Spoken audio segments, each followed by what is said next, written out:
ଥରେ ମୀରାବାଇ ଗୋଟିଏ ରାସ୍ତା ଦେଇ ଯାଉଥିବା ବେଳେ ସେଠି ଜଣେ ସନ୍ଥ ତାଙ୍କ ଶିଷ୍ୟମାନଙ୍କୁ କହୁଥାନ୍ତି ଯେ ପ୍ରଭୁ ଶ୍ରୀକୃଷ୍ଣଙ୍କ ଠାରୁ ସଂସାରରେ ଆହୁରି ଜଣେ ସର୍ବଶକ୍ତିମାନ ଅଛନ୍ତି। ମୀରାବାଇଙ୍କର ଏ କଥାରେ ସନ୍ଦେହ ହେଲା। ସେ ପ୍ରଭୁ ଶ୍ରୀକୃଷ୍ଣଙ୍କୁ ପଚାରିଲେ ଯେ ପ୍ରଭୁ ଆପଣଙ୍କ ଠାରୁ କ'ଣ ସଂସାରରେ ଆହୁରି ଜଣେ ସର୍ବଶ୍ରେଷ୍ଠ ଅଛନ୍ତି? ମୀରାବାଇଙ୍କ କଥାରେ ପ୍ରଭୁ ଶ୍ରୀକୃଷ୍ଣ ହଁ ବୋଲି କହିଲେ ମୋ ଠାରୁ ଆହୁରି ବି ଜଣେ ସର୍ବଶକ୍ତିମାନ ସଂସାରରେ ଅଛନ୍ତି।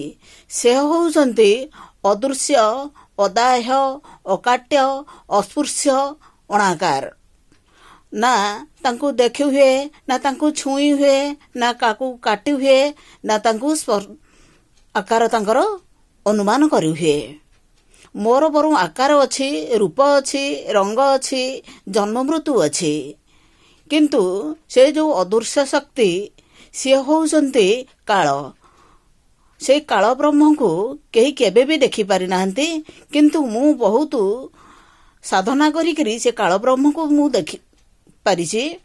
ସେ କାଳ କାହାକୁ କେତେବେଳେ ଯେ କବଳିତ କରେ କେହି ବି ତାହା ଜାଣିପାରନ୍ତି ନାହିଁ। ସେ କାଳ ମୋତେ ବି ଛାଡ଼ିନି।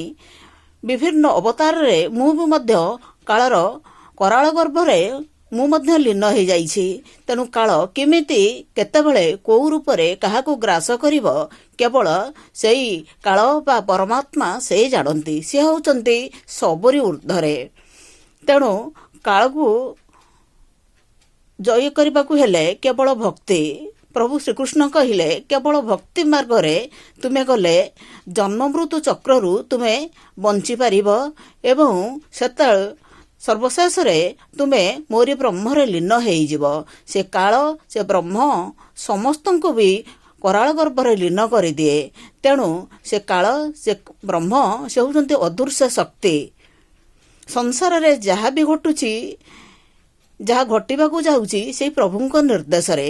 ତେଣୁ ଭକ୍ତି ନଥିଲେ ଜୀବନରେ କେହି କେବେ ବି ବିପଦରୁ ରକ୍ଷା ପାଇପାରିବ ନାହିଁ। ତେଣୁ ପ୍ରତି ମୁହୂର୍ତ୍ତରେ ସେ ଅଦୃଶ୍ୟ ଶକ୍ତିକି ଆମେ ପ୍ରଭୁଙ୍କୁ ପ୍ରଣାମ କରିବା ନିହାତି ଆବଶ୍ୟକ।